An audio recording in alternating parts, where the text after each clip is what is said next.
Bien, nous allons donc découvrir rapidement le calendrier. Donc, en cliquant sur l'onglet calendrier, voici ce calendrier. Première chose, donc ce calendrier lui aussi dispose d'un menu à gauche et de sa partie centrale.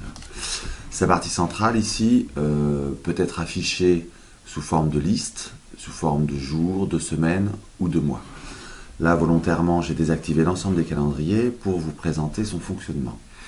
En fait, ce calendrier est une coquille vide dans lequel on va pouvoir placer une série de calendriers, d'agendas, qui seront tous comme autant de calques qui se superposent.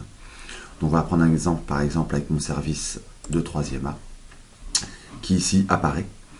Et si j'affiche celui de 3e B, il apparaît en plus sous forme de calque. Si j'enlève celui de 3e A, reste celui de 3e B.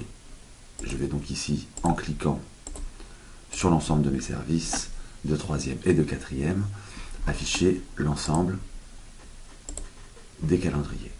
Il faut savoir que ces services proviennent directement d'EDT Pronote pour ceux qui l'utilisent. Ils sont donc créés automatiquement à l'import du calendrier en début d'année par le correspondant ENT, le référent numérique, l'admin réseau ou l'administrateur de l'ENT en fonction des gestions par établissement. Je vais donc pouvoir ici voir que tous les calendriers présents dans les favoris, donc je vous invite à regarder la vidéo tutoriel qui présente les favoris ou l'accès rapide. Donc si les cours ne sont pas activés comme favoris avec l'étoile jaune, ils n'apparaîtront pas dans le calendrier. C'est très important car ça peut faire... imaginons que par exemple tous mes cours d'SVT ne soient pas dans mes favoris car je ne les utilise pas tels quels, ils n'apparaîtront pas dans mon calendrier. Donc là, vous avez la possibilité de masquer le menu de gauche ou de masquer ici l'ensemble des calendriers proposés. On peut donc y afficher, en plus des calendriers, des ressources, par exemple ici la salle informatique ou le laboratoire de langue, qui permettront de faire les réservations ou en tous les cas de vérifier s'ils sont réservés ou pas dans les créneaux que l'on cherche à réserver. Les autres calendriers sont des calendriers éventuellement d'un autre enseignant ou de quelqu'un utilisateur de l'ENT et je peux afficher ce calendrier comme calque supplémentaire.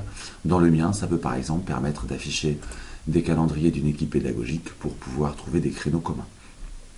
On a la possibilité aussi, en cliquant sur la petite flèche en face de cours favoris, de sélectionner tous les calendriers ou au contraire de n'en sélectionner aucun et de choisir les calendriers que l'on veut faire apparaître de manière à pouvoir aussi recouper ou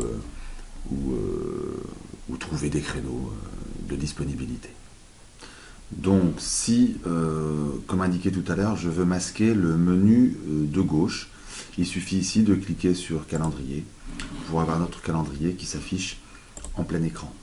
Concernant les différents affichages, pour que ce soit plus parlant, je vais sélectionner l'ensemble de mes calendriers, masquer ici mon menu de gauche, et voici à quoi ressemble l'affichage sous forme de liste, semaine par semaine, l'affichage à la journée, si je prends par exemple le lundi 26, l'affichage à la semaine comme on l'a vu depuis le début du tutoriel, et enfin l'affichage au mois, qui permet d'avoir une vue globale par mois, qui est, même si elle est un peu concentrée, relativement claire.